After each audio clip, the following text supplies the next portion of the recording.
Hindi mo rin naman ginagamit ang mga mata mo para makita ang katotohanan. Mas mabuti pang tanggalin na natin yan. Ibuka mo ang iyong bibig at ihayag ang katotohanan. Kung gusto mo pang mabuhay, sabihin mo. Sabihin mo ang totoo kung ayaw mong pamahayan ng mga insekto ang buong mong katawan. Ikaw ng pinakasinungaling at pinakamasamang tao na kilala ko. Hinding-hindi kita mapapatawad sa lahat ng mga kasalanan mo. Marami ng buhay ang napahamak dahil sa mga kasinungalingan mo. Pasalamat ka dahil hindi ako mamamatay tao. Mararanasan mo ang lungkot na mabuhay mag-isa. Dahil kahit nag-iisang kaibigan na nagtiwala sa iyo ay trinaydor mo pa. Dito sa 4 na maliit na sulok, pagbabayaran mo ang lahat. Dito na rin matatapos ang iyong kasamaan. Ang marumi mong utak at pagkatao magiging mitsa ng kamatayan mo. Hayop ka! Pasalamat ka nandito ako sa loob dahil kung hindi, papatayin kita! Papatayin kita! Taon 2006. Siquijor.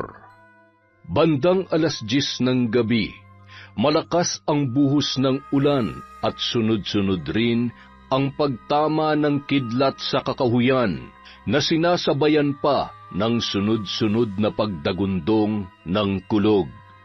Inaayos ng isang lalaki ang suot niyang itim na makapal na kapote. Habang palinga-linga sa paligid, tinungo noon ang likod na bahagi ng bahay, malapit sa malawak na silungan ng mga kambing. Hawak nito ang karit sa kanang kamay, sabay hinugot ang isang malaking sako sa kanyang tagiliran. Ayos! Siguradong matutuwa na naman si Amang. Wala kayong kawala sa akin ngayon. Paano ba yan? Magsama-sama muna kayo dito sa sako ko. Matapos laslasin ang leeg ng 3 kambing, ay isinilid niya yun sa sako at nagmamadali ng umalis. Nang makalayo-layo ay nilingon pa niya ang bahay na mag-anak na siyang may-ari ng naturang mga kambing. Saradong-sarado ang bahay ng mag-asawang Fernan at Pilar. Mahimbing nang natutulog ang mga yon, pati na rin ang kanilang nag-iisang anak na binatilyo na si Akil. Pag-aalaga ng mga hayop katulad ng kambing, manok at baboy ang ikinabubuhay nila mula nang magpasyang umuwi sa nasabing probinsya. Mahilig din sa pagtatanim ng iba't ibang gulay ang mag-asawa.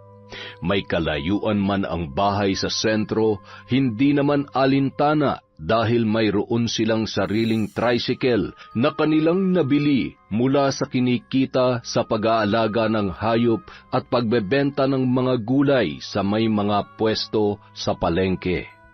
Samantala, nang mga oras na yon ay walang kasing bilis na ikinarga ng lalaki ang sako sa loob ng tricycle at pinaarangkada yon sa mabato, putikan at lubak-lubak na makitid na kalsada.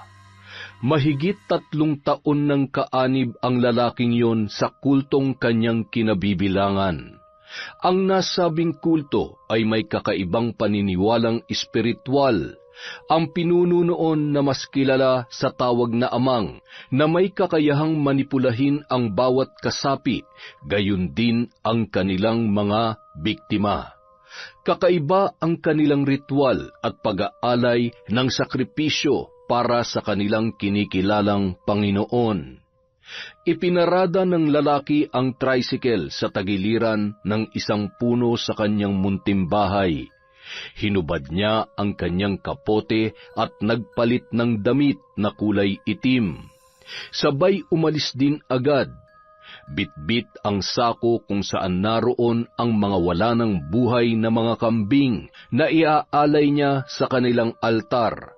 Pagkatapos ay lulutuin at pagsasalu-saluhan nila ang mga yon. Binagtas noon ang gubat papunta sa kanilang kuta. Bagamat walang kapitbahay ay malaya niyang nagagawa ang kanyang gusto bilang kanang kamay at mata ni Amang sa mga pamilya na nais nilang biktimahin. Siguradong ipagkakaloob niya ng sapat na kapangyarihan at buhay na hindi dadanas ng hirap. Ginagalingan ko naman ang pagsasagawa ng misyon ko. Kapag nangyari yun, pasasaan ba't darating ang araw na ako naman ang kikilalanin bilang mahusay at pinakamakapangyarihan sa lahat. Kinabukasan, 5:00 pa lamang ng umaga ay bumangon na si Pilar para mag-init ng tubig. Sa kahoy sila nagluluto, kaya naman masayang-masaya siya na pinagmamasdan ang punong-puno na lalagyan ng kanilang panggatong.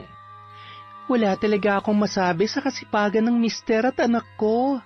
Salamat po, Diyos ko, at hindi mo kami pinababayaan. Salamat din at hindi ako nagkamali ng piniling makasama sa buhay. Pa, Akil, gising na. Magkakape na tayo. Ang lamig. Nak, bangon na. Bangon na bago pa pumutak ng pumutak ang pinakamamahal nating inahin.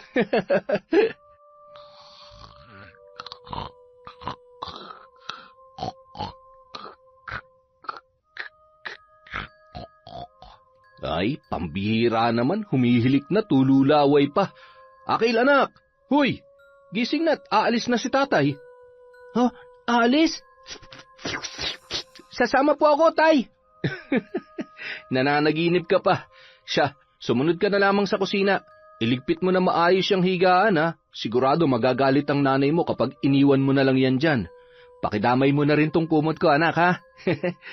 Maghilamos ka kaya muna at yung... Ay, binata na, tululaway pa rin. Tatay talaga, ang sarap-sarap pa ng tulog ko eh.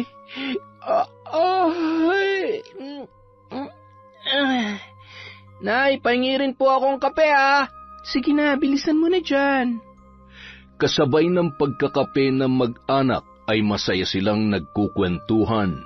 Pagkatapos humigop ng kape ay tumayo si Fernan sa kanyang kinauupuan at binuksan ang kanilang mga bintana. Yari sa kahoy at pawid ang kanilang buong kabahayan. Bumungad agad ang malamig na simoy ng hangin nang buksan nito ang kanilang pintuan. Maliwanag na sa labas. Mukhang iinit na ngayong araw. Mukha nga, grabing lakas ng ulan kagabi, no? Buti at hindi gaano nag-ingay yung mga alaga nating kambing. Oo nga, no? Silipin mo nga muna, pa. Baka mamaya tumakas na mga yon dahil sa takot sa kulug at kidlat kagabi. Hinigpitan ko po ang pagkakatali sa kanila, Nay. Imposible pong makawala pa ang mga yon. Siguro po nasanay na rin sila. Halos 1 linggo na rin pabalik-balik ang malakas na ulan lalo na sa gabi. Buti na nga lang at naisipan nating gumawa ng silungan nila. Teka, lalabas na nga muna ako para mailipat ko na at siguradong gutom na ang mga yon. Dahan-dahan pang naglakad si Fernan papunta sa likod na bahagi ng kanilang bahay.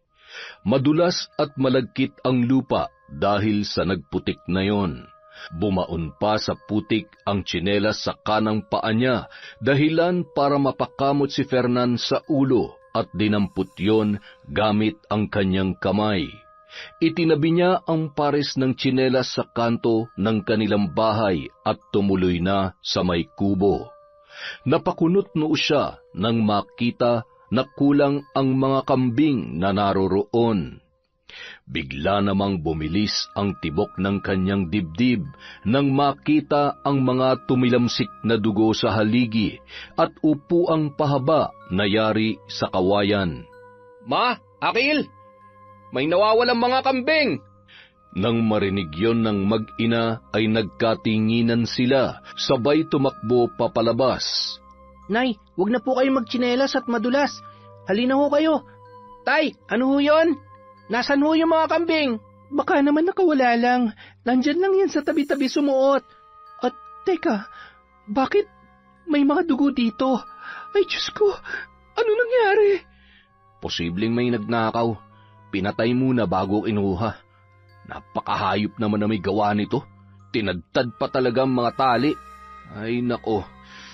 Ay, Tay, hanapin natin. Sino kayang kumuha sa mga alaga natin? Tay, Nay, kawawa naman yung mga alaga ko. Ipagpasa Diyos na lang natin kung sino man ang walang awang may gawa nito.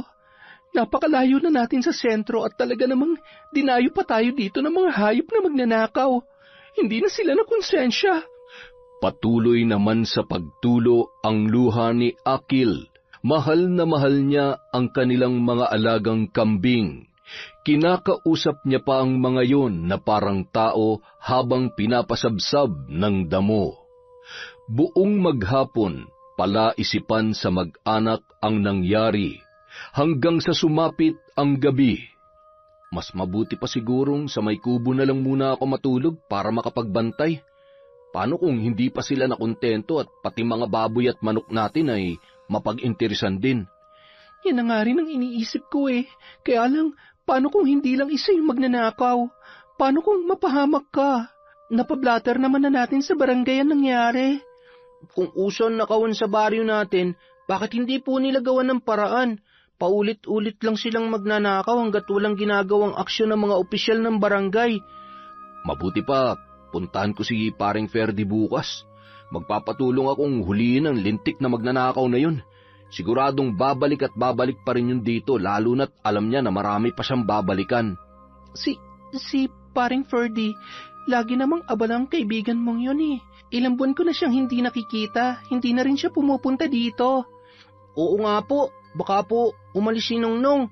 Nung nakaraan po kasi, pagkagaling ko sa eskwela, dumaan po ako sa bahay nila. Wala naman pong tao. Sarado nga po ang buong kabahayan at wala din po yung mga alagang hayop niya. Patuloy sa pag-uusap ang mag-anak habang nagluluto si Pilar ng kanilang hapunan. Sabay-sabay silang napatingin sa may pinto nang may sumipa at tumambad ang 7 armadong kalalakihan. May takip din na itim na tela ang kanilang mga muka. Ang 4 sa mga yon ay may baril at ang 3 naman ay may hawak na karit. Sino kayo? Anong kailangan nyo? Bitiwan nyo ako! Huwag na kayong pumalag pa. Sumunod na lang kayo sa bawat sasabihin namin. Lud! Huwag kayong gagawa ng kahit anong ikagagalit ko kung ayaw nyo mapugutan ng ulo. Maawa kayo. Huwag niyo lamang kaming sasaktan. Nay! Tay! Ano pang hinihintay nyo? Kunin nyo lahat ng pwede natin pakinabangan. Kunin at ikarga lahat ng hayop na kaya nating dalhin. Kayo rin na may kagagawan sa... Bitiwan mo ako! Mga wala kayong awa! Mga magnanakaw kayo! Gusto mo talagang masaktan, ha? Gusto mo bang pagutang ko mag-ina mo sa harap mo, ha? Wag! Kunin niyo lang lahat ng gusto niyong kunin. Pakiusap, huwag niyo lamang kami papatayin. Ayos! Sigurado matutuwa si amang sa babaeng to. Ang sasama niyo! Bitiwan niyo nanay ko! Itali nyo ng mga kamay nila. Lagyan nyo ng busal sa bibig. Peste, nakakarindi sa tenga. Kaladkarin nyo na nga ang mga yan palabas. Mauna na kayo sa sasakyan at balikan nyo na lamang kami para madalang mga hayop na gagawing pang-alay sa seremonya mamaya. Walang magawa ang mag-anak para maipagtanggol ang kanilang mga sarili. Matapos busalan at itali ang mga kamay ay kinaladkad na yon papalabas. Dahil sa kanilang pagpupumiglas ay sinipa at walang awang binugbog ang mga yon hanggang sa tuluyang mawalan ng malay. Isinakay sila sa isang lumang truck at tinakpan ng trapal. Ikinarga rin nila ang ilang wala ng buhay na hayop at meron ding iilan na buhay pa. Masayang masaya ang mga kalalakihan habang ikinakarga ang mga yon. Tumutulo pa ang dugo mula sa mga laslas na leeg ng mga baboy, kambing at manok. Bakas din sa mga karit ang dugo. Yun ang ginamit nila para gilitan ang mga pinatay nilang hayop. Matapos maikarga ang lahat ay mabilis na pinaandar ang truck. Pagdating sa isang alanganing lugar ay meron namang iba pang mga kasamahan na nag-aabang para matulungan silang dalhin ang mga yon sa kanilang kuta. Malayo-layo ang kanilang lalakbayin, ngunit sa tulong ng ritual at pinapainom sa kanila ng kanilang amang ay hindi nila nararamdaman ang pagod. Bago sumapit ang 12:00 ng gabi, ay narating na nila ang kuta. Papunta na rin si amang sa lugar kung saan doon isinasagawa ang pag-aalay. Ang ilang mga kababaihan ay sinisindihan na ang mga itim na kandila at nagsasalin ng tubig at langis sa mga malalaking kabibe. Sinalubong din si amang ng mga yon at binihisan ng mahabang kasuotan na kulay itim. Napalingon ang mga yon nang marinig ang mga halakhakan ng paparating na mga kasapi. Ngumisi at napatangu-tangu si amang na animoy naliligayahan sa nasisiguro niyang magandang balita mula sa kanyang mga tauhan. Amang, sabi ko naman sa iyo tiba-tiba tayo sa mag-anak na to. Mapapakinabangan din natin sila upang maisagawa ang ating mga plano. Masipag at maaasahan ang mag-asawang yan. Higit sa lahat, sigurado mapapasunod mo sila ng walang kahirap-hirap. Mabuti naman, Ferdy. Maaasahan ka talaga. Alam mo, kailangan ko pa ng maraming katulad mo para sa kapakanan at ikauunlad ng ating samahan.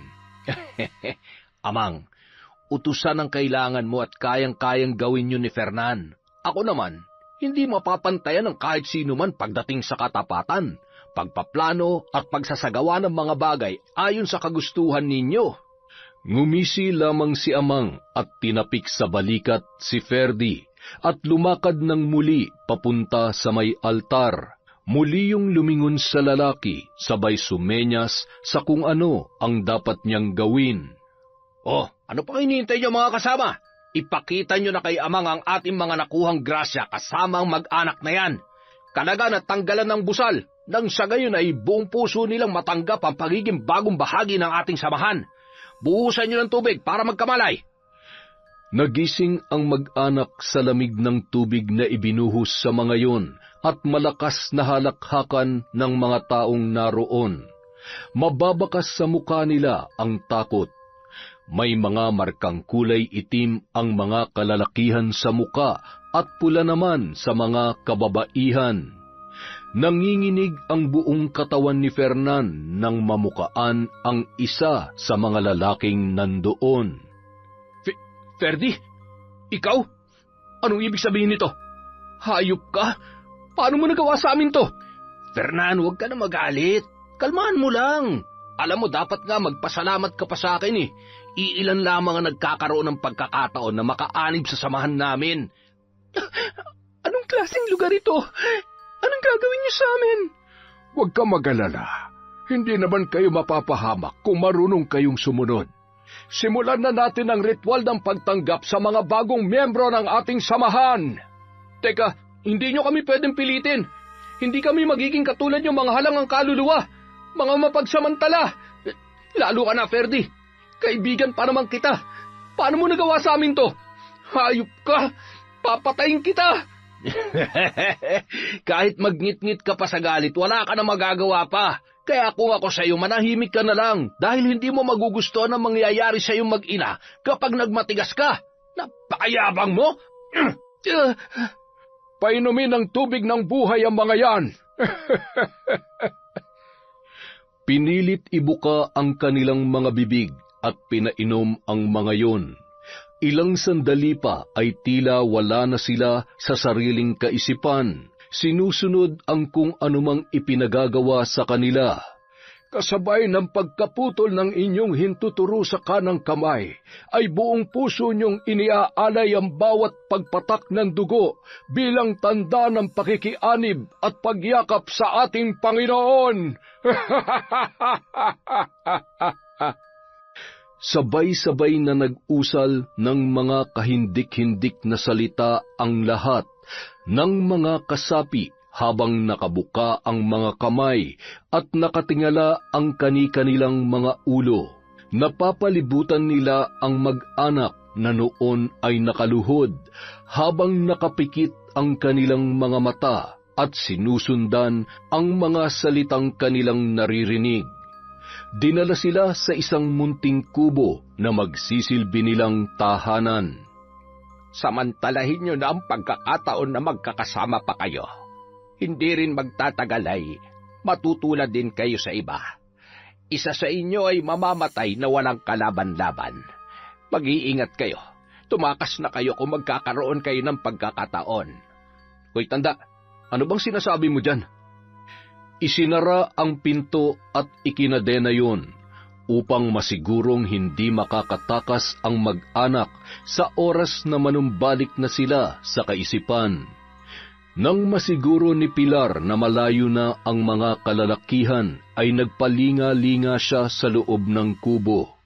Kumuha siya ng tubig at nag-usal ng mga salita na natutunan niya pa sa kanyang mga magulang na kapwa albularyo noong yun ay nabubuhay pa. Pinainom niya yon sa kanyang mag-ama at hinintay na manumbalik ang kanilang isip sa normal.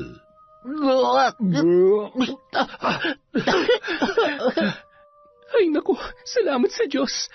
Pa, Akil, makinig kayo sa akin. Kailangan natin maging malakas para sa isa't isa. Ililigtas natin ang mga sarili natin sa tamang pagkakataon. Habang hindi pa natin nagagawa yon, kailangan alam natin kung paano poprotektahan ang ating sarili upang hindi tayo tuluyang mawala sa katinuan at mabihag nila ng tuluyan. Kapag nagkataon ay mamamanipula nila tayo katulad ng lahat ng mga naging kaanib ng kulto. Patawarin niyo ako. Hindi ko man lamang kayo nailigtas sa Fernan, hindi ito ang tamang oras para panghinaan ng loob. Wala sa ating tatlong may kagustuhan sa nangyayaring ito. Kung meron man dapat sisihin, ay ang kaibigan mo na. Ay, hindi ko malaman kung dapat nga ba tayong magalit sa kanya dahil nababatid ko na wala rin siya sa normal niyang kaisipan. Ano pong gagawin natin, Nay? Paano natin ililigtas ang sarili natin sa mga demonyong yun? Papatayin po ba nila tayo? Ang kirot ng sugat ko, aray. May ituturo ako sa inyong orasyon na kailangan nating sambitin, kahit sa ating isipan, bago tayo painumin ulit ng tubig na pinainom nila sa atin kanina. Hindi tatalab yun, ngunit kailangan natin magpanggap na umepekto sa atin ang mga yon. Kukunin natin ang loob ng amang at aaralin natin ang pasikot-sikot dito. Wala tayong dapat pagkatiwalaan kundi ang ating mga sarili. Matapos maisaulo ang maigsing orasyon na itinuro ni Pilar sa kanyang mag-ama, ay agad na silang nakatulog. Sa kabila ng kirot ng kanilang sugat, ay natalo pa rin sila ng antok at pagod.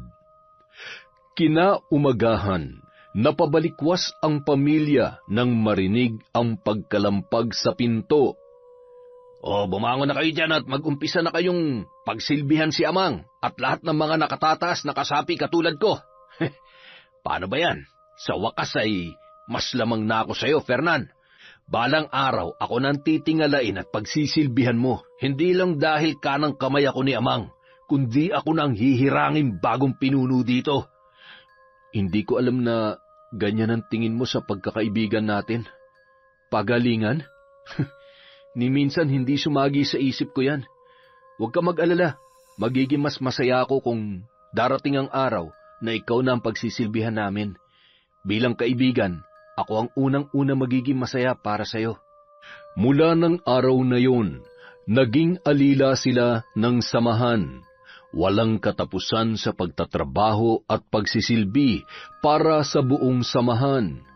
Bawal magreklamo at gaano man kahirap ang ipinagagawa ay kailangan masiguro na magagawa nila yon ng maayos. Isang pagkakamali lamang ng mga alilang katulad nila ay sinasaktan at pinagtutulong-tulungan para magtanda. Isang araw, habang nagsisibak ng kahoy si Akil ay nilapitan yon ni Magno, ang anak ni Amang na nasa 15 taong gulang pa lamang. Tinapik niya sa balikat si Akil at umupo sa may tagiliran. Umalis ka dyan, baka mamaya matamaan pa kita ng kahoy, malintikan pa ako. Ay, mag-iingat ka kasi para hindi ka laging napaparusahan. Hindi mo alam kung anong sinasabi mo. Sa mata ng mga tauhan ni Amang, walang tama. Wala na sila sa tamang kaisipan. At isa pa, sa dami rin ng hirap na pinagdaanan nila, gusto lang nilang gumanti sa mga baguang tulad nyo. Pasensya na kayo ng pamilya mo, pero konting tiis at tiyaga lang. Kapag nakita ni Amang na marunong kayong sumunod at maaasahan kayo, magiging magaan na rin ang buhay nyo dito. Kung meron man dapat iwasan at dapat katakutan, si Ferdy na yun. Wala akong tiwala sa kanya. Nararamdaman ko na sagad sa buto niya ang pagiging makasarili at gahaman. Sang-ayon ka ba sa mga ginagawa at... Kung alam mo lang kung gaano ko kinamumuhian ang buhay na to. Katulad niyo, wala rin naman akong magagawa eh.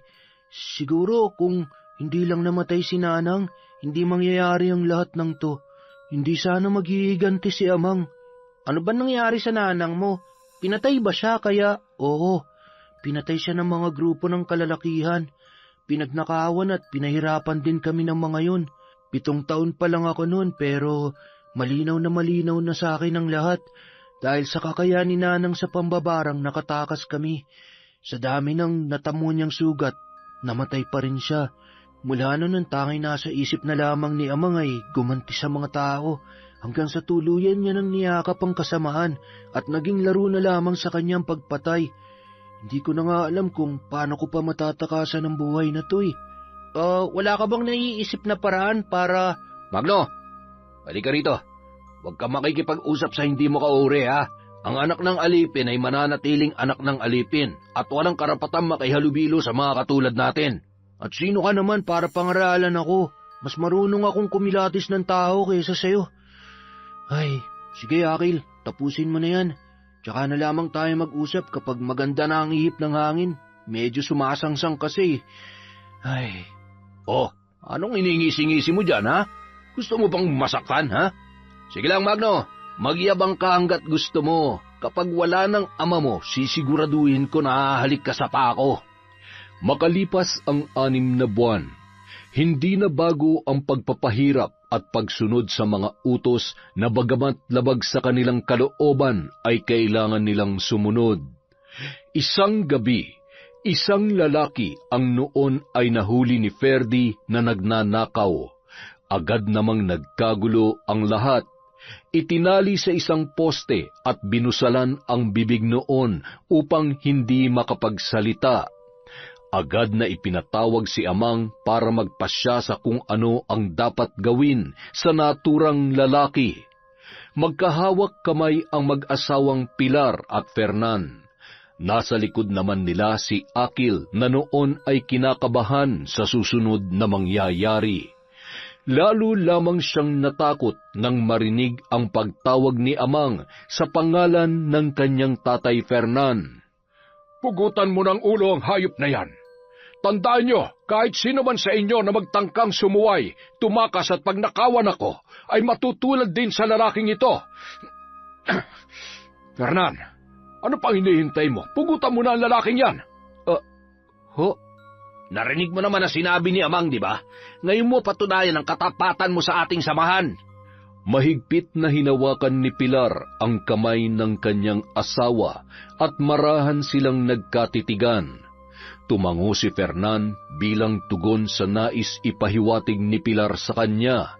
Kinuha niya ang karit sa isa nilang kasamahan at walang kasing bilis na pinugutan ang lalaki. Tumilamsik ang dugo sa damit at kanyang muka.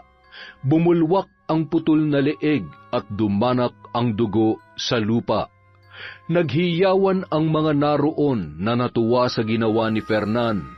Nababatid ng karamihan na sa loob ng ilang buwan ay nakikitaan na nila ng potensyal ang lalaki. Mula sa unti-unting pagginhawa ng kanilang buhay, maraming naengganyo ang mag-asawa sa kanilang pagtatanim at pag-aalaga ng mga hayop. Naisip ng mag-asawa na kapag may sapat ng pagkukunan ng pagkain ang buong samahan, mababawasan na ang mga taong mapeperwisyo ng mga yon. Hindi na nila kinakailangang magnakaw pa at may saktan na mga inosenteng tao. Masyado talagang pabidang hayop na to. Akala mo ba mauungusan mo ang papel ko kay Amang? Tingnan lang natin. Sisiguruhin ko na ikaw naman ang susunod na pupugutan. Ayos! Napapahanga mo na rin talaga ako Kapag ganyan ka, magkakasundo ulit tayo. Hindi na lamang umimik si Fernan sa sinabi ng dating kaibigan. Matipid na ngumiti na lamang siya at tiningnan niya sa mukha yon. Nababasa niya sa mga mata nun kung ano ang totoong saloobin para sa kanya. Agad niya nang niyaya pabalik sa kanilang kubo ang kanyang mag-ina. Pagdating sa loob ng bahay ay napansin naman ni Pilar ang pagkabalisa ng kanyang asawa. Pa, alam kong labag sa loob mo yung ginawa mo, pero alam ng Diyos kung bakit kailangan mo yung gawin. Hindi ko na kayang sikmurain pang. Wala tayo sa lugar para sumuway sa kung anumang ipag-uutos nila. Kaunting tiis na lang, makakatakas din tayo. Matatapos din ang lahat ng ito. Isa pa yung si Ferdy. Sa tingin ko siyang dapat kong katakutan dito Hindi lamang si Amang. Kung nagawa niya akong traidorin ng isang beses, tiyak na magagawa niya yun ng paulit-ulit. Hanggang sa ngayon, hindi pa rin ako makapaniwala na nagawa niya sa atin to. Ni minsan hindi sumagi sa isip ko na isa siyang demonyo. Ano po kaya nangyari kay Nongnong? Ano po kaya nagtulak sa kanya na gawin sa atin to? Akala ko pa naman, napakabait niya. Ganun talaga, anak. Ang importante sa ngayon, alam natin kung anong klaseng tao siya. Sige na, anak, matulog ka na. Maaga pa tayong gigising bukas. Samantala, Amang, ang laki na po ng naitutulong ni Aling Pilar at Mang Fernan sa samahan natin. Ang tatabaho ng mga pananim at marami na rin mga alagang hayop. Hindi na kailangan pang magnakaw at patuloy na... Walang magbabago sa kung anumang nasimulan natin. Amang, hindi pa po ba sapat? Kung tutuusin, wala naman po talaga silang kasalanan. Ilang pamilya pa po bang kailangan magsakripisyo para matapos ng paghihiganti ninyo? Alam niyo naman ang pakiramdam kung paano mawalan ng... Pwede ba, Magno? Wala kang karapatan na pangaralan ako. Anak lamang kita. Isa pa, napapansin ko na masyado kang malapit sa anak na mag-asawang yon. Baka naman siya ang dahilan kung bakit nagkakaganyan ka. Baka binibilog na niya ang ulo mo, kaya... Amang, noon pa man ay alam niyong hindi ako sang-ayon sa naging desisyon ninyo. Kung nabubuhay si nanay, hindi naman siya matutuwa sa ginagawa ninyo Pinili niya mamuhay tayo ng tahimik at talikuran ng pagiging mambabarang niya. Sa kabila ng mga pinagdaanan natin, dahil sa nakaraan niya, alam ko na hindi ito ang buhay na gusto niya para sa atin. Kapag nakikita ko po ang pamilya nila Aki, naaalala ko po ang buhay na meron tayo noon. Nakakalungkot lang pong isipin na isang masayang pamilyang ninakawan din natin ang pagkakataon na mabuhay ng payapa.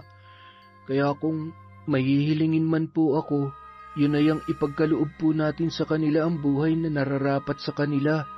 Huwag kang mag-alala. Ngayong nakikita ko ang katapatan niya sa ating samahan, hindi na sila magiging alipin pa.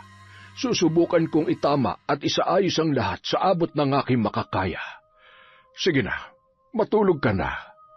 Tinapik pa ni Amang ang balikat ng kanyang anak bago yun tumalikod papunta sa kani-kanilang silid tulugan. Matamis namang ngumiti si Magno na tila ba nagkaroon ng pag-asa na manunumbalik pa ang kabutihan sa puso ng kanyang ama. Kinaumagahan, agad na pinatawag ni Amang si Ferdy para ibalita ang kanyang naging pasya. Ano?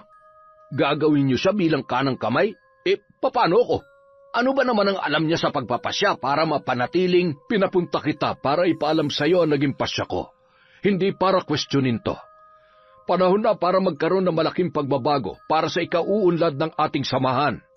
At alam ko na si Fernan ang makakatulong sa akin para mangyari yon. Matagal na ako naninilbihan sa inyo tapos ipapalit nyo lang sa akin ang isang baguhan at... Amang, pag-isipan nyo na maayos at baka pagsisihan nyo rin yan sa huli. Mahirap maging padalos-dalos sa mga desisyon. at mas lalo mahirap magtiwala sa taong masyadong malaki ang tiwala sa sarili. Pero ang totoo ay sarili lang din niya ang kanyang iniisip. Habang nag-uusap ang dalawa ay siya namang dating ni Fernan. Magandang umaga po, Amang. Pinapunta niyo raw po ako. Ano pong maipaglilingkod ko? Maupo ka muna, Fernan. Ikaw naman, Ferdi, iwan mo muna kami. Asikasuhin mo muna ang mga dapat mong asikasuhin. May mga dapat lang kaming pag-usapan at pagplanuhan ni Fernan. Nakangising tiningnan ni Ferdi si Fernan at agad na tumalima. Hindi ako makakapayag na maagaw mo ang pwesto ko, Fernan. Pagsisisihan mo to, Amang. Samantala, masaya namang tinanggap ni Fernan ang tungkulin na iniatas sa kanya ni Amang. Naging magkatuwang ang dalawa para lahat ng mga kasapi ng kanilang kulto ay mamuhay ng pantay-pantay. Dahil sa maayos at magandang nabuong samahan ni Amang at Fernan, lahat ay nagkakaisa na para mapalago ang kanilang nasimulang pagtatanim ng iba't ibang gulay at halamang ugat sa malawak na liblib na lugar na pinamumugaran ng kanilang kulto. Gayon din kung paano mapaparami ang kanilang mga alagang hayop upang maging sapat yon para sa kanilang lahat. Sa kabila ng lahat ng yun ay lalong namuo ang inggit at galit sa puso ni Ferdi na walang ibang hangad kundi ang mapahiya si Fernan at manumbalik sa kanya ang tiwala ni Amang. Isang gabi, matapos magluto ni Fernan ng hapunan para sa lahat, ay masaya nilang pinaghati-hatian yun at inihatid ng ibang tauhan sa bawat kubo na nagsisilbing tirahan ng mga yun. Pagkatapos ay iniabot ni Fernan ang isang sisidlan para sa magtatay na sina Amang at Akil. Dinala yon ng isang tauhan sa pinuno ng kulto. Pagsapit ng hating gabi ay bigla na lamang naghiyawan ang lahat at nagsilabasan sa kani-kanilang kubo. Ang iba ay nagsusuka at ang iba naman ay nahihilo. Amang, hindi na po namin kaya. Nanghihila na po kami. Siguradong may naglagay ng lason sa pagkain.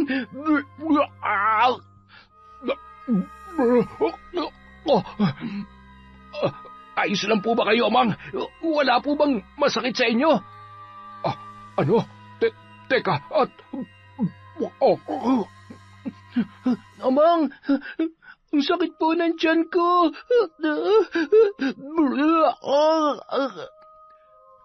Dahil sa ingay at kaguluhan, nagising ang mag-anak mula sa mahimbing na pagkakatulog. Agad silang lumabas para usisain kung ano ang nangyayari. Teka, ano ba nangyayari at... Pwede ba, Fernan? Huwag ka na magmaang-maangan pa. Bakit hindi mo na lang aminin na kagagawan mo to? Gusto mo kaming lasunin para maitakas ang pamilya mo. Ha? Ano? Hindi ko magagawa yan. Tingnan mo nga, bukod tanging kayo lamang ang... Pinagkatiwalaan kita, Fernan. Paano mo nagawa ito, ha? Pagbabayaran mo to. Aray, lintik ka. Gumawa ka ng paraan para mawala ang pananakit ng aming tiyan. Dahil kapag hindi mo kami napagaling sa gabiring ito, sisiguruhin ko na ako mismo ang pupugot ng ulo mo. Fernan, kumuha ka ng tanglad, luya at dahon ng bayabas. Magpapakulo na ako ng tubig. Bilisan mo na. Kung nasusuka kayo, sige lang. Huwag niyong pigilan para mailabas ang kung ano man nakain ninyo. Laso na ikaw rin na may kagagawan? Hindi ba't maalam ka sa mga halamang ugat dahil mga albularyo ang magulang mo? Aminin mo nga, pinagplanuhan niyo ba ang lahat ng ito, ha? Nongnong, bakit lagi niyo na lang ho kaming pinag-iinitan? Alam niyo pong hindi magagawa ni nanay at tatay yan. Maaaring si tatay ang nagluto ng pagkain para sa ating lahat, pero posible rin na iba naglagay ng lason. Hindi lang naman si tatay ang nag-iisang tao sa lutuan na. Maaari din naman sa tubig inilagay ang lason at hindi sa ulam. Sabihin nyo ng lahat ng paraan para malusutan to, pero nasisiguro ko na pagkatapos ng lahat ng ito, malalaman din namin ang totoo. Pagbabayaran nyo to. Hindi nararapat sa samahang to mga traidor na katulad ninyo. Sa kabila ng galit at pambibintang ng buong samahan, ay naging kalmado at pinili pa ring gamutin ng mag-asawa ang kanilang mga kasamahan. Patuloy pa rin sa pagdaing ang mga yon sa kanilang nararamdaman. Matapos ilaga ang halamang gamot na inihanda ng mag-asawa, ay pasimple yung binulungan ni Pilar ng orasyon, upang masigurong gagaling ang sinumang iinom noon. Bagamat napagaling nila ang lahat, ay hindi pa rin nawala ang sisi at galit, lalong-lalo na ang malalapit na kaibigan ni Ferdy. Isa-isa nang nagsibalikan sa kani-kanilang kubo ang mga tao at nagliligpit na rin ang mag-asawa ng kanilang mga pinaggamitan. Aalis na sana ang mga yon nang biglang nagsalita si Amang. Saan kayo pupunta? Sa tingin niyo ba'y palalampasin ko ito? Kung ipagsasawalang bahala ko ang ginawa ninyong ito sa amin, nasisiguro ko na hindi lamang ito ang unang pagkakataon na magagawa niyong bagay na ito. Hulihin ang mga yan at ikulong. Walang magbibigay ng tubig at pagkain. Hayaan niyo silang mamatay sa gutom para magtanda. Amang naman kasi, kung nung una pa lang ay nakinig na kayo sa akin, hindi na sana natin kailangan pang pagdaanan ng lahat ng ito. Grabe muntik na tayo dun. Siguro may planong tumakas ang mga yan. Mga walang konsensya. Walang konsensya? Napakasinungaling mo, Ferdy. Wala kaming kasalanan. Bitawan niyo ako. Kahit ikulong niyo pa kami at pasakitan, hindi niyo kami mapapaamin sa kasalanan na hindi naman namin ginawa. Hindi kami... Wag po, tama na. Huwag niyo po silang sasaktan, pakiusap. Kinabukasan, maagang nagkagulo ang lahat habang bitbit ni Ferdy ang isang basket na naglalaman ng kung anong bagay. Kasama niya ang 3 pang mga kalalakihan. Mga kasama, hindi tayo nagkamali ng akala. Sila nga ang siya nagtangka sa buhay natin. Nakuha namin ang laso na ginamit nila. Kailangan natin magkaisa at hilingin kay Amang ang karampatang parusa sa mga taksil na yon. Mas lalo lamang nagngit-ngit sa galit si Amang sa kanyang natuklasan, dahilan upang muli silang magkasagutan ng kanyang anak na si Magno. Tay, hindi ka ba nagtataka? Madali lang naman sabihin na galing ang mga yan sa kubo nila. Paano kung ang may gawa niyan ay yung totoong traidor? Sa loob ng maraming taon, ngayon lamang nangyari ito. Marami silang magkakasama na nakakuha ng lason na inilagay na mag-asawang yon sa pagkain natin. Kaya wala nang dahilan pa para magbulag-bulagan sa kung ano ang totoo. Maging ako ay nadidismaya dahil agad ako nagtiwala sa kanilang dalawa. Akala ko'y mapagkakatiwalaan sila. Yun na nga ho, ang dami na nilang ginawang kabutihan para sa samahan. Kaya hindi ako naniniwala na gagawa sila ng bagay na ikapapahamak nila. Amang makinig naman kayo sa akin. Huwag na huwag ka makikialam kung ano man ang maging desisyon ko. Muntik na tayong mamatay dahil sa kanila.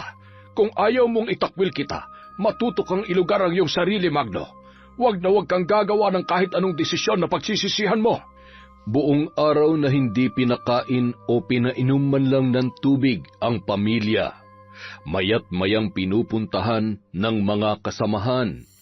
Pinagbabato at pinagsasalitaan ng mga masasakit na salita. Wala ni isa mang nakikinig sa kanilang mga paliwanag. Ano pong gagawin natin sa kanila? Papatayin ba nila tayo? Nay, Tay, kailangan nating tumakas. Lalo lang tayo mapapahamak kapag ginawa natin yan.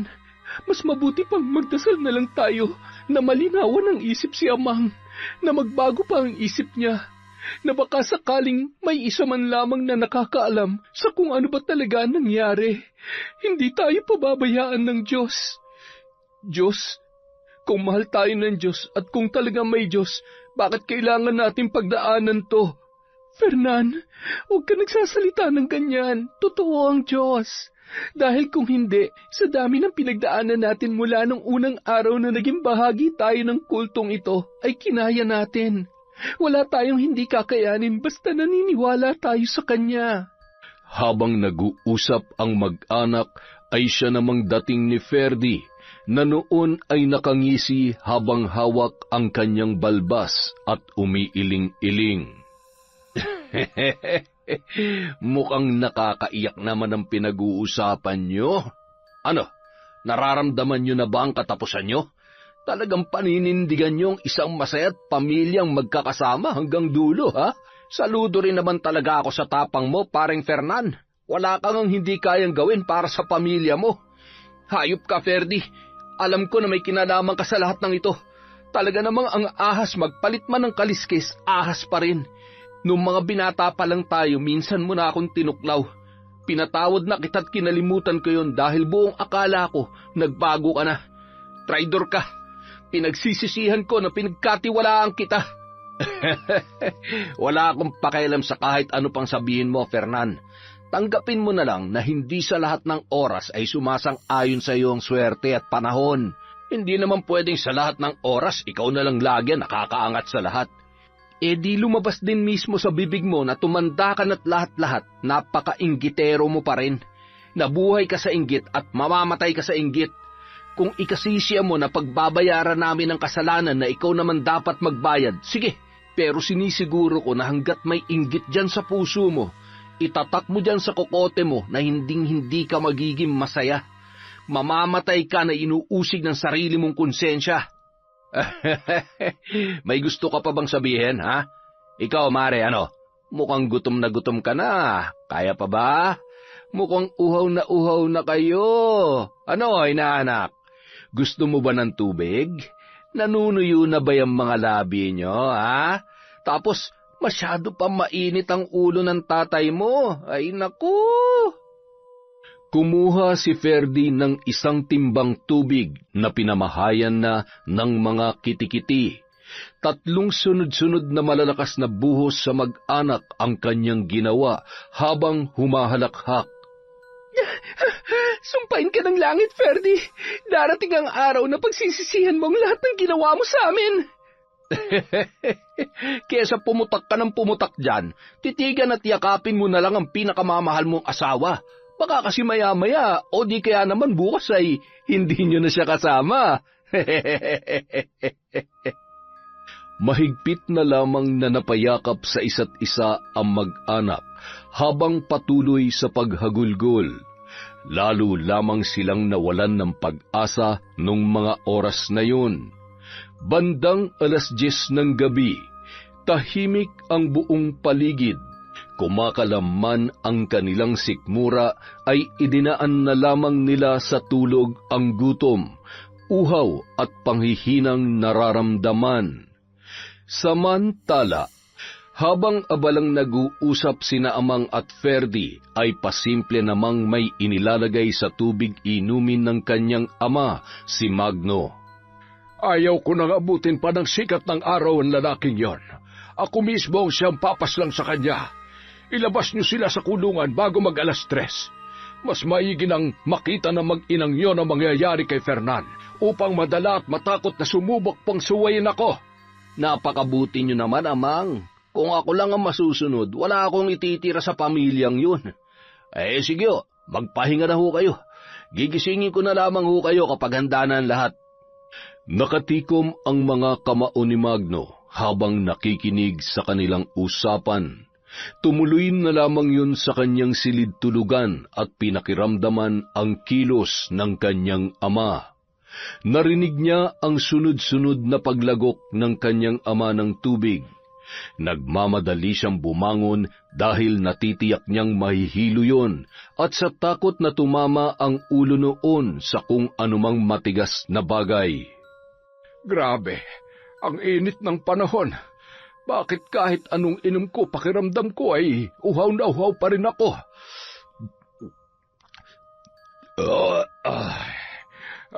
Teka, bakit parang umiikot yata ang paningin ko? Pasensya ka na, Amang. Matulog ka muna ng mahimbing. Kung pagkatapos ng lahat ng ito'y kamumuhian niyo ako, tatanggapin ko po. Gusto ko na kahit sa pagkakataong ito ay may magawa man lamang akong tama. Hindi ko kakayanin ng konsensya ko na mapahamak sina Akil.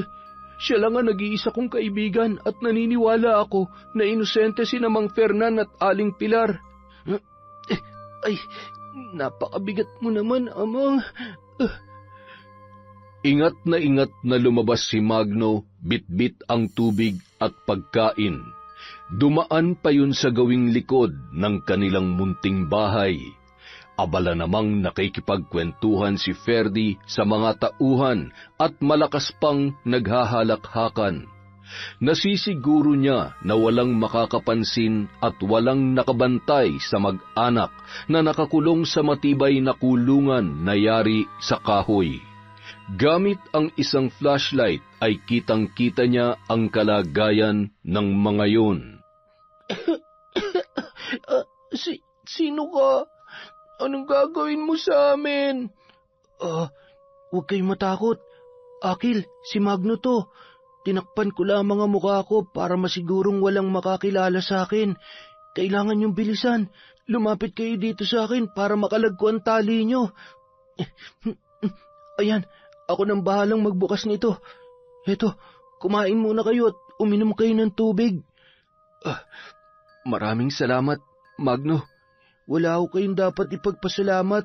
Ang importante po sa ngayon, makatakas kayo ngayong gabi. Papatayin niya ho kayo, Mang Fernan. Samantala. Teka, napapasarap yata ang kwentuhan natin Sino nagbabantay sa mag-anak na yon, ha? Ay, iniwan niyo talaga? Ka-Ferdy, walang kain at walang inom ng tubig yung mga yun. Kaya paano sila makakatakas? Saan sila kukuha ng lakas? Mas maigi na nakakasiguro. Bilisan nyo na.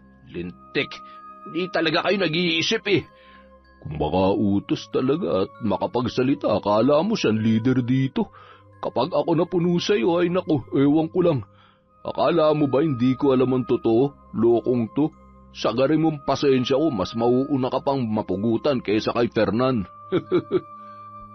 Habang papalapit ang lalaki sa kulungan, napansin niyang sira na yun, kaya naman nataranta siya at humingi ng saklolo sa kanyang mga kasamahan.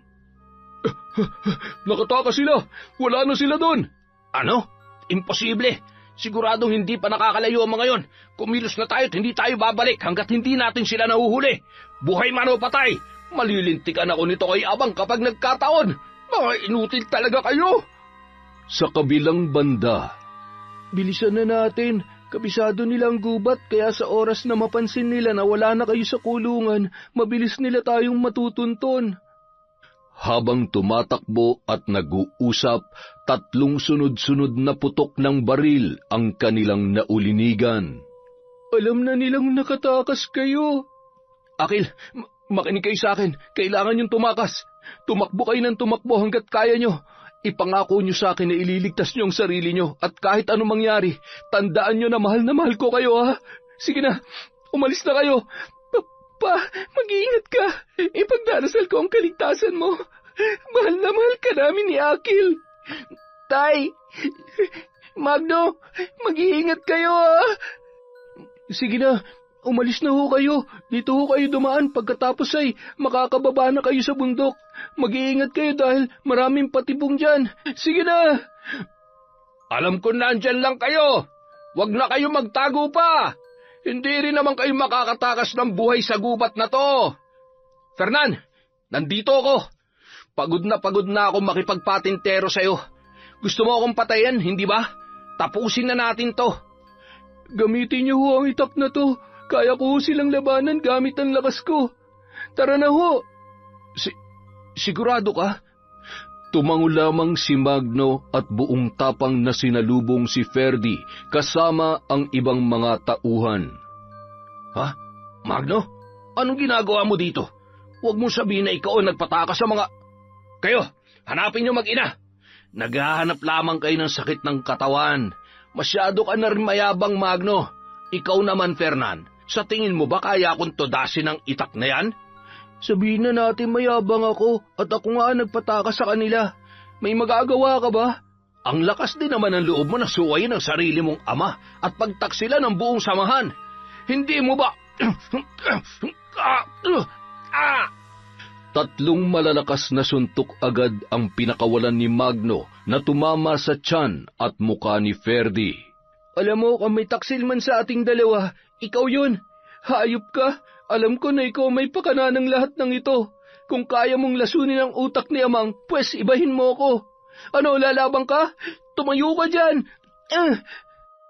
Mabilis na tumayo at sinugod ni Ferdy si Magno at inundayan yon ng saksak. Tumilamsik ang dugo ng binata at dahan-dahang bumagsak sa lupa. Paulit-ulit pa yung sinaksak sa tiyan ng walang pakundangan na lalaki. Dahil sa liwanag ng buwan ay kitang-kita ni Fernan ang dugo.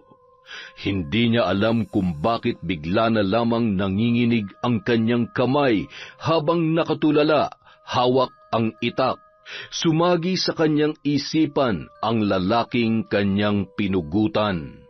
Napakasama mo! Hayop ka! Papatayin kita! Tatagain niya na sana si Ferdy, ngunit mabilis namang nakaiwas yun. Kasabay noon ay siya namang pagdating ng ibang tauhan na hingal. At nang makita ang walang buhay na si Magno, ay agad nilang binaril si Fernan. Magno, gumising ka! Hayop ka, Fernan! Pinatay mo si Magno! Ano nangyari? Paanong pambira naman oo? Natakasan na tayo na mag-ina tapos ngayon namatay pa si Magno. Tiyak na magagalit si Amang niyan. Ay, nakita niyo naman di ba? Pagkatapos siyang tulungan ni Magno, nagawa niya pa rin pagsasaksakin at patayin. Isa talagang traidor ang hayop na to, kaya dapat lang ang nangyari sa kanya. Buhatin niyo ang hayop na yan. Nagmamadaling pinagtulungang buhatin ang katawan ni Magno at ni Fernan pabalik sa kanilang kuta. Samantala, Mahal, umusog ka nga dito at ako'y nilalamig. Bakit ba parang kanina ka pa iwas ng iwas sa akin? May ginawa ba akong mali? Hoy, tinutuyo na naman itong asawa ko ah.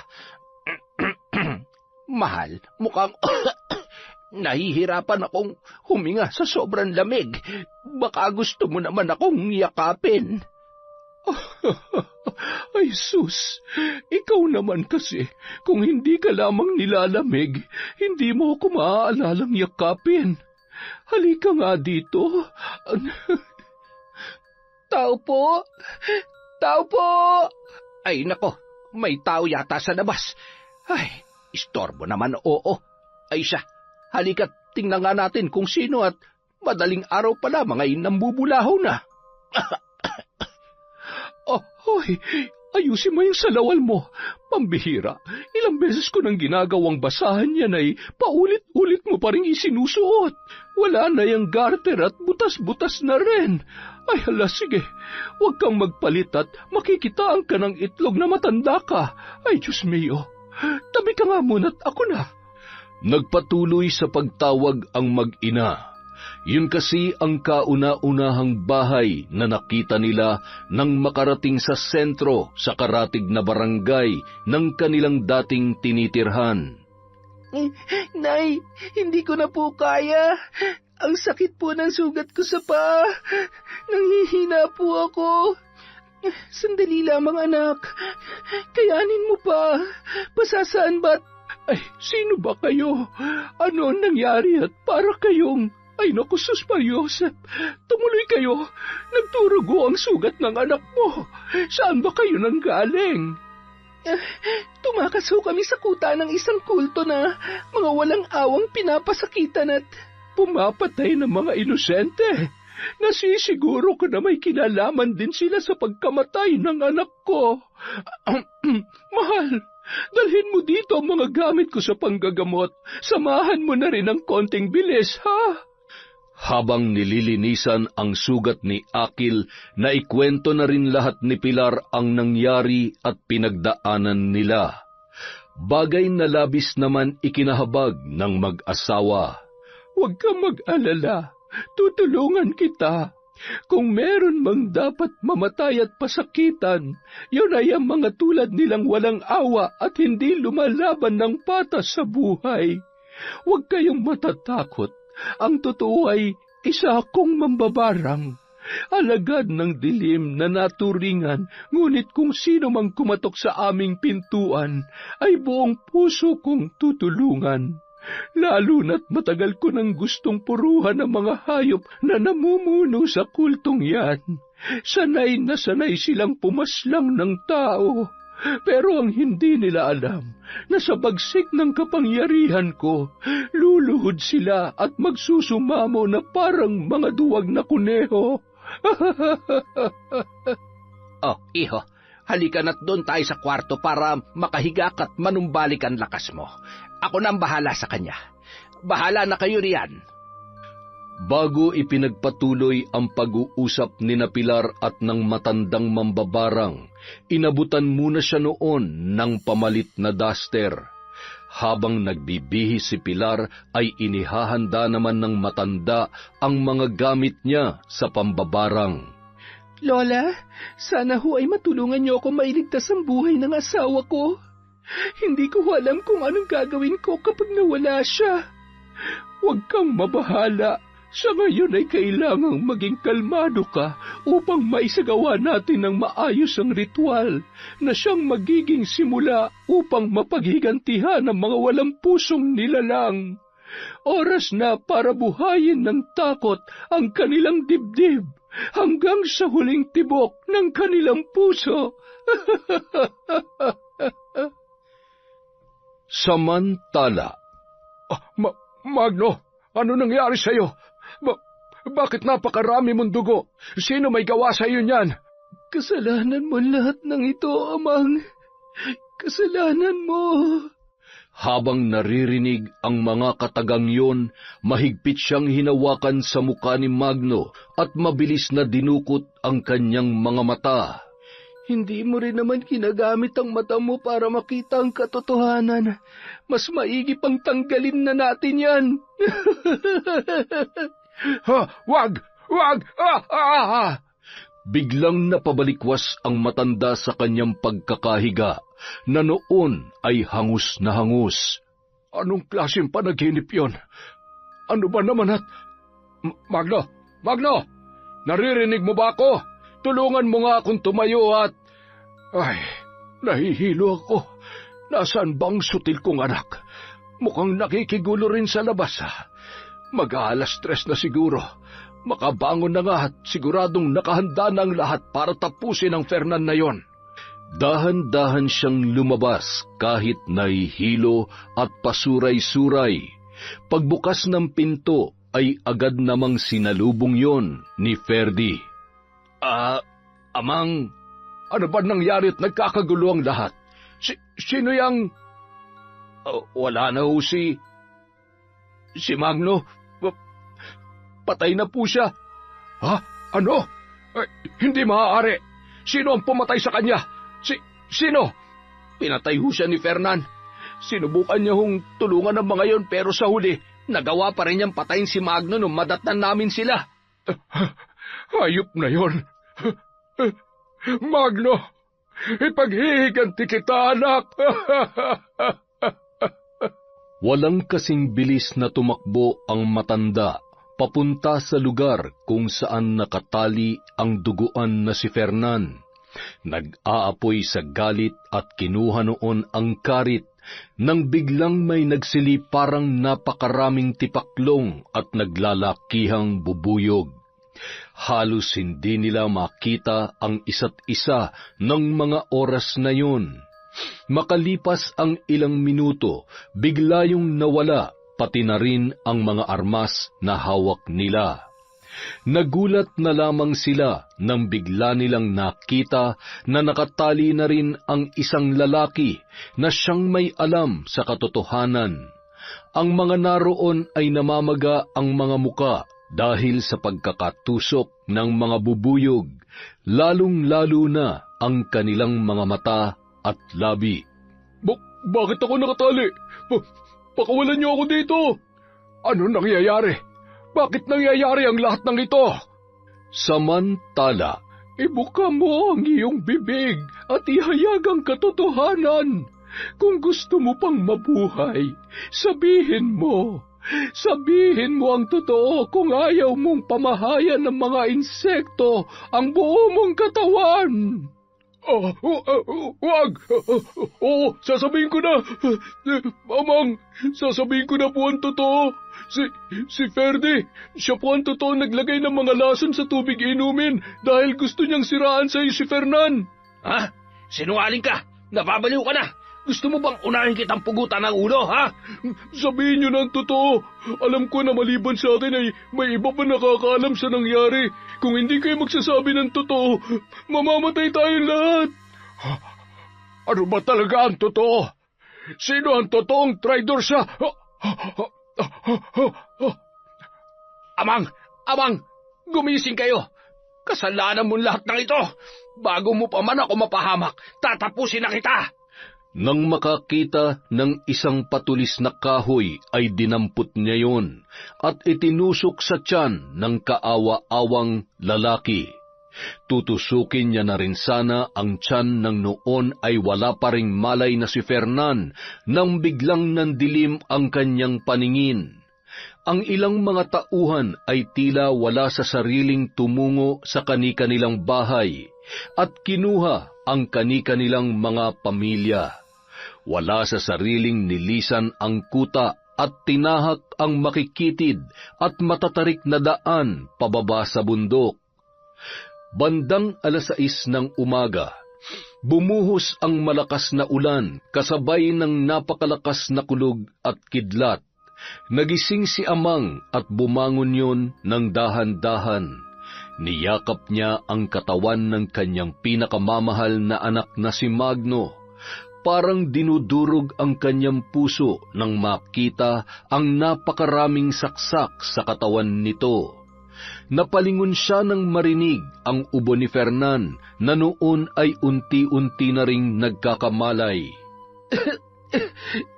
Bakit wala akong maramdaman na kahit anong sakit? Patay na ba ako? Nang makita niya si Ferdi na nakahandusay pa rin sa lupa, nanumbalik ang lahat ng kahayupang ginawa noon sa kanyang isipan. Lalo na nang makita niya ang noon ay patuloy pa rin sa pagpupumalahaw na si Amang. Gumising ka, Ferdi. Tingnan mong bunga ng kasamaan mo. Wala kang puso. Paano mo naatim na mabuhay sa kasinungalingan? Napakasama mo. Gumising ka. Agad na bumangon si Amang at dahan-dahan na kinalagan si Fernan. Kung hanggang ngayon ay naniniwala pa rin kayo na masama akong tao at akong pumatay kay Magno, sige ho, para mabawasan ang sakit na nararamdaman nyo, patayin nyo na rin po ako. Patawarin mo ako, Fernan. Naging bulag ako sa katotohanan. Patawarin mo ko. Mga tanga at mahihinang nilalang, tatapusin ko kayo! Ano nangyayari sa akin? Bakit? Aray! Ano ba? Wag! Tigilan mo ako!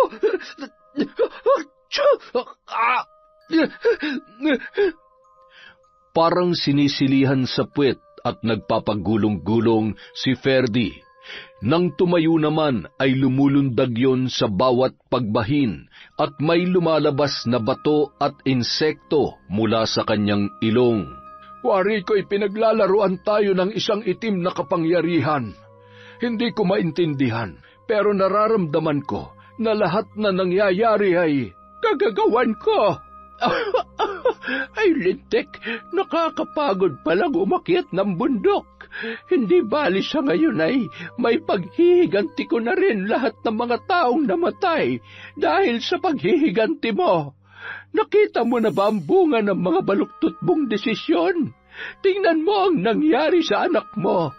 Ganyan din ang sakit na nararamdaman ko dahil sa pagkamatay ng aking anak na nahulit pinatay ng tauhan mong halang ang kaluluwa.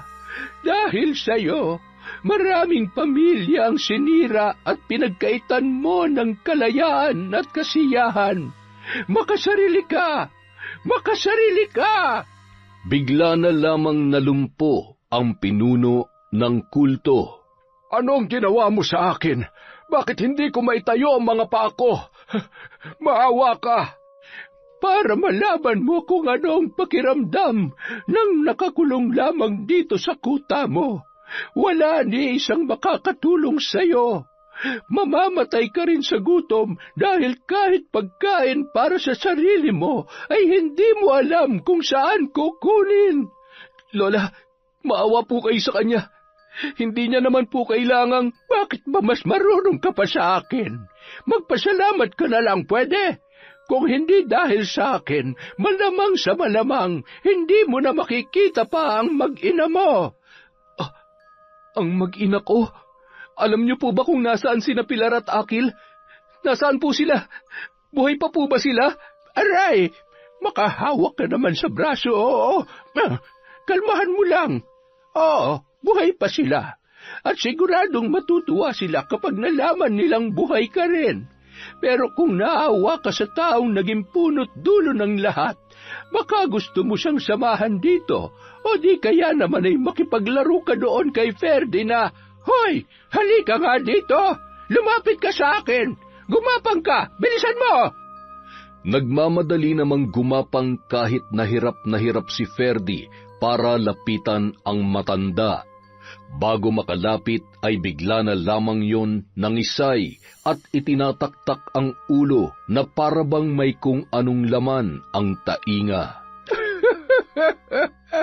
Napakalikot mo kasi. Ayan tuloy, nabulabog ang mga natutulog na alaga ko. Teka, halika, dali. Ano na, Fernan? Sa dami ng atraso sa inyo ng lalaking ito, wala ka man lamang bang balak na... Hindi pa man natatapos magsalita ang matanda, ay sunod-sunod na suntok ang pinakawalan ni Fernan at sinakal si Ferdy. Ikaw na ang pinakasinungaling at pinakamasamang taong nakilala ko. Hinding-hindi kita mapapatawad sa lahat ng mga kasalanan mo. Marami ng buhay ang napahamak dahil sa mga kasinungalingan mo. Pasalamat ka dahil hindi ako mamamatay tao. Ayan, dapat ganyan. Masyado ka namang mabait. Ay, hintayin mo ako dito at bantayan mo ang kuhol na gagapang-gapang sa putik. Siguruhin mong makakapasok ka sa kubo mo bago ka bumalik. Dahil kapag bumalik ako na nandito ka, baka tuluyan na talaga kita. Ay, Ferdy, hoy! Nasuntok ka lang ay nakatulala ka na. Kulang pa ba? Humawak ka sa kamay ko't dadalhin kita sa lugar kung saan nararapat ang katulad mo. Tutulungan niyo ako? Tutulungan niyo po ako? Oo naman. Kaya humawak ka lang na mahigpit, ha? Buong lakas siyang hinila ng matanda na tila ba kung anong magaan na bagay lamang at ibinalibag yon sa kulungan. Saktong-sakto. Ang sikip dito, Para ka lang sisiw na inabandona ng kanyang inahin. Mararanasan mo ang lungkot ng mabuhay mag-isa dahil kahit nag-iisang kaibigan na nagtiwala sa'yo, tinraidor mo pa. Dito sa 4 na maliit na sulok ay pagbabayaran mo ang lahat. Dito na rin matatapos ang iyong kasamaan. Yang marumi mong utak at pagkatao ang magiging mitsa ng kamatayan mo. Itinuro ng matanda si Ferdy gamit ang kanyang hintuturo habang inuusal ang mga kakilakilabot na mga salita. Pagkatapos ay pinitik niya ng 3 beses ang kanyang daliri. Kasabay noon ay nanumbalik na sa katinuan ang lalaki. Tatayo sana yun, ngunit hindi niya kinaya. Nakita niya ang biglaang pagpayat ng kanyang mga binti. Kung titingnan ay butot balat na lamang yun. Tanda, bumalik ka dito. Demonyo ka, palabasin mo ako dito. Papatayin kita. Papatayin daw ako. Tumayo ka muna. Agad nang naglakad papalayo ang matandang babae habang nililingon at iniirapan, sabay tatawa na animoy inaasar ang galit na si Ferdy. Samantala, Hindi ko alam kung paano hihingi ng tawad at magpapasalamat sa iyo. Sa kabila ng lahat ay nagawa mo pa rin akong tulungan. Pinapatawad ko na ho kayo. Sana mapatawad nyo rin ang sarili nyo. Gusto ko lang hong malaman nyo na ginagawa kong lahat ng to dahil sa utang na loob ko kay Magno. Isa pa, sa sandaling panahon, may pinagsamahan na rin naman ho tayo. Sana ho'y maging matatag kayo para malampasan ang kung anumang kaparusahan na pinagdaraanan ninyo. Ipagdarasal ko ho na dumating ang araw na magkaroon po ng kapayapaan ang buhay natin. Aalis na ho ako. napahagulhol si Amang na tinatanaw ang noon ay papalayo ng si Fernan. Tiningnan niya ang paligid. Doon niya napagtanto na sa taong nabihag niya gamit ang kanyang karunungan at kapangyarihan ay dumating pa rin sa punto na kailangan niyang harapin ang buhay ng mag-isa.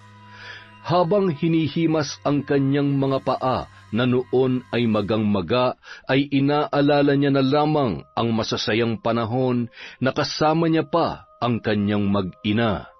Sa kabilang dako naman, nakapamaywang ang matanda na palingon-lingon na tila ba may kung sinong hinahanap. Oh, saan ka galing? Nasaan na yung matandang saksakan ng paitang apdo at may maitim na buto? At saka, pinwersa mo bang sarili mo't dumudugo na naman yung sugat mo? Ay! Ayos lang po yan. Hindi ko naman na po maramdaman ang sakit. Inihatid ko na po sa kanyang kubo si Amang. Lola, naiintindihan ko ang galit na nararamdaman ninyo, pero ako na po sanang nakikiusap sa inyo. Bigyan niyo po siya ng pagkakataon na mabuhay. Mukha naman pong nagsisisi na siya sa lahat ng mga... Huwag kang mag-alala. Mararamdaman ko naman kung talagang may pag-asa pang magbago ang katulad niya. Kung nararapat siyang patawarin at mananaig ang kabutihan sa kanyang puso, maililigtas niya ang buhay niya. Pero yung Ferdy na yon, ay, wala na yung pag-asa. Mukhang gusto atang tapatan si Satanas. Ay, hindi bale. Ano, gusto mo bang makita ulit ang kalagayan niya bago tayo bumaba sa bundok na ito? Tingnan mo't makikita mo kung gaano niya kaidolo ang demonyo. Kapag nagagalit pala ay parang ulol na aso na gustong manakmal. Kaysa malang muka, kaysa rin ang ugali. Sige ho, kukumustahin ko lang po muna siya. Fernan, paalala lang, huwag kang lalapit at baka biglang manakmal. Natatanawan pa lamang ni Ferdy ang papalapit na si Fernan ay agad na yung nabuhayan ng loob. Fernan, salamat at binalikan mo ako. Tutulungan mo ako. Tingnan mong ginawa sa akin ng matandang mambabarang na yun. Fernan, talagin mo to. Ilabas mo ako dito. Bakit naman kita tutulungan? Para ano? Para ipagamot kita at kapag gumaling kay, pwede mo na ulit akong gaguhin? Ganun ba? Fernan naman. Grabe, no? Ibang klase ka talaga, Ferdy. Ang tigas ng mukha mo. Pasensya ka na. Hinding-hindi mo na kasi ako mapapaikot pa kung yan ang plano mo. Baka naman gusto mo na magbago. Tingnan mo nga yung itsura mo. Lahat ng yan ay nangyari sa'yo dahil sa tanang buhay mo wala ka ng ginawang tama. Kaya mabubulok at magdurusa sa kulungan na ito.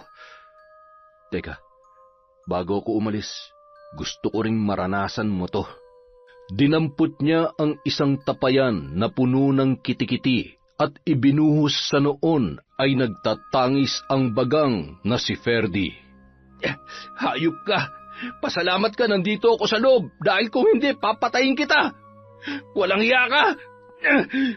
Pagkatapos noon, agad nang bumaba ng bundok ang matandang babae at si Fernan. Gamit ang kapangyarihan ng matanda ay hindi man lamang nakaramdam ng pagod ang mga yon at mabilis na nakarating sa kanyang bahay. Nang matanawan ng matandang lalaki na paparating na ang kanyang asawa at si Fernan, ay agad niya nang pinatay ang mga kandila.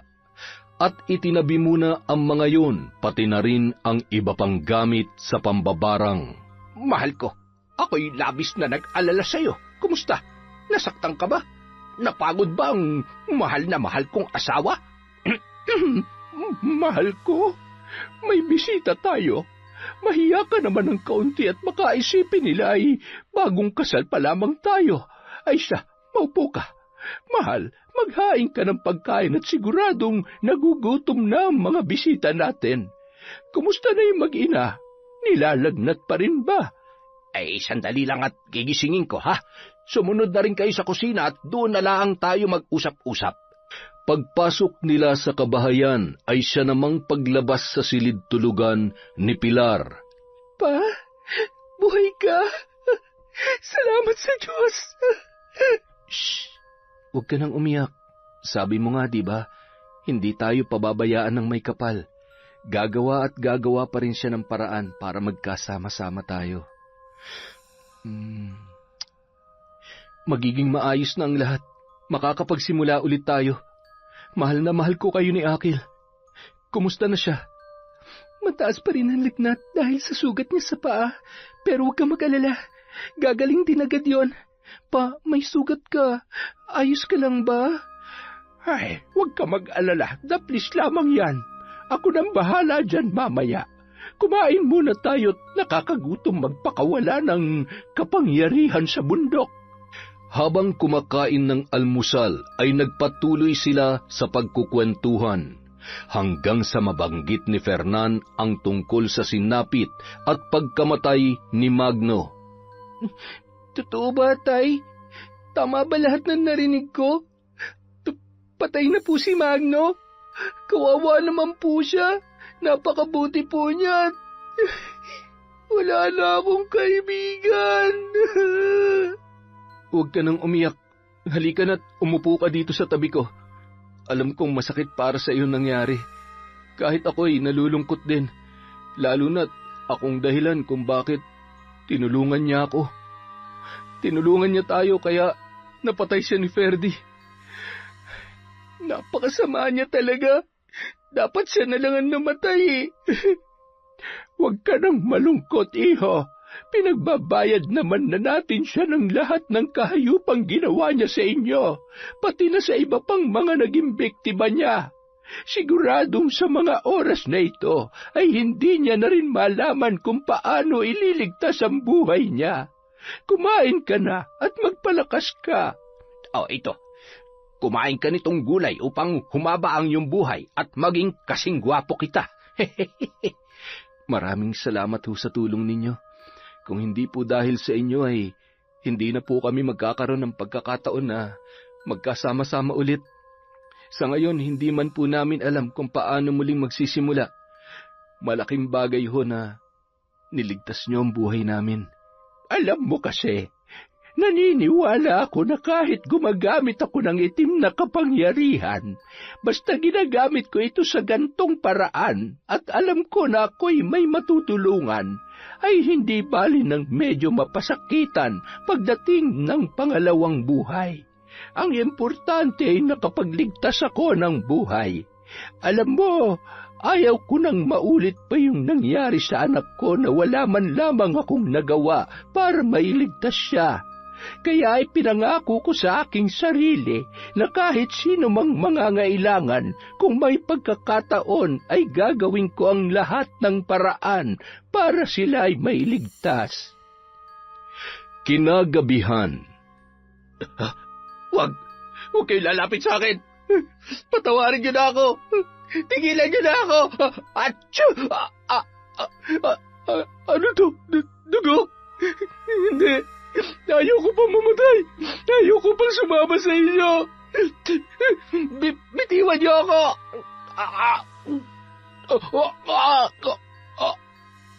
Makalipas ang 1 linggo, bumalik na ang mag-anak sa dating bahay kung saan sila naninirahan. Sira-sira man yon ng kanilang nadatnan, masaya pa rin silang inayos ang munti nilang bahay. Tinulungan din sila ng mag-asawa kung paano makakapagsimulang muli. Binigyan sila ng bigas at pinahiram ng pera na maaari nilang gamitin sa pang-araw-araw na pangangailangan. Natuwa naman ang mag-asawa nang mabalitaan nila na ang ilang mga naging bihag ay nakabalik na rin sa kani-kanilang mga pamilya. Nang maging maayos na ang lahat, ay muling bumalik sa bundok si Fernan. Natuwa siya na mula sa malayo ay nakita niya si Amang na noon ay nagdidilig ng mga natitirang pananim sa kanilang kuta. Oh, Fernan, anong ginagawa mo dito? May kasama ka ba? Kumusta ka? Kumusta kayo na mag-iina mo? Ayos lang ho kami.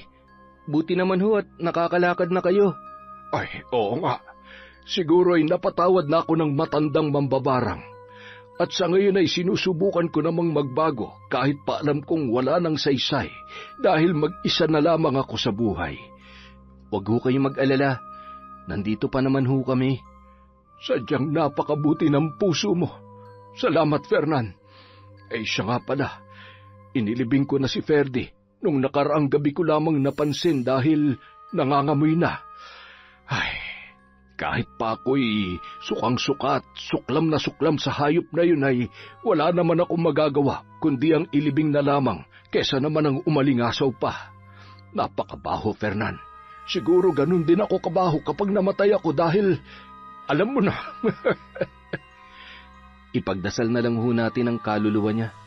Sana naman bago siya binawian ng buhay ay pinagsisihan niya ng lahat ng mga naging kasalanan niya. Mula ng araw na yun, naging mas magaan para kay Fernan at sa kanyang pamilya ang magpatuloy sa pagsusumikap sa buhay at kalimutan ang pait ng kanilang nakaraan. Piniling magpatawad at magbigay ng pagkakataon para sa taong nagkamali katulad ni Amang na naging biktima lang din ng masalimuot na pagkakataon. Yun! Maraming salamat po ulit sa pagtsatsaga na makinig sa mga kwento ni Kaenteng. Eto na naman po tayo, meron ulit tayong shout-out. Simulan natin kay Earheart Great Vlog. Hello po kay Chona Bainosa, kay Michelle Cubeco, shout-out kay Chris Alcantara, kay Jude Ringor Soriano. Hello po kay Lucy San Jose, kay Nening Camus, kay Jovi de los Reyes from Digas, Iloilo, kay Jonah Masirag, hi kay Hana Maylin Sesgundo, hello po kay Maura 620, hi sa mga taga-Bacolod at kay Lent TV from Saudi Arabia. Shoutout din po kay Annalisa Puaso, kay Randy Shibuno from Japan, hello po kay Alma Naong, kay Michelle Andalis, kay Criselda Cruz, shout out kay Josefina Fuelia, kay Geraldine Eano, kay Dinalyn Supapo, hello po kay J.M. Montilla from Bulacan, kay Lemmy Caras, kay Lindagan Melba, hello din po kay Nene Dumdum, kay Marites Nalika, kay Rialyn Lazara, kay Ruby Rose Bautista, kay Nick Antipolo from Good Grace Company from Maldita rin. Hello po kay Evelyn Reyes from Taiwan, kay Marjorie Dequilia, hi kay Kurt Mina, kay Joe Rex Latonio from Saudi Arabia, kay Antoinette Brillo, kay Lagawang Xiao TV, kay Jocelyn Arano, kay Monica Nieves, hi kay Bea 5 Pink, kay Ella Heda from Hong Kong. Hello po kay Lydia Lopez, kay San Pogi Cabron, kay Nene Baloyo from Hong Kong, kay Teresa Haluwag, hi kay Jesus Alegre at kay Al San Jose. Maraming salamat po uli sa pakikinig sa Kwentong Enteng.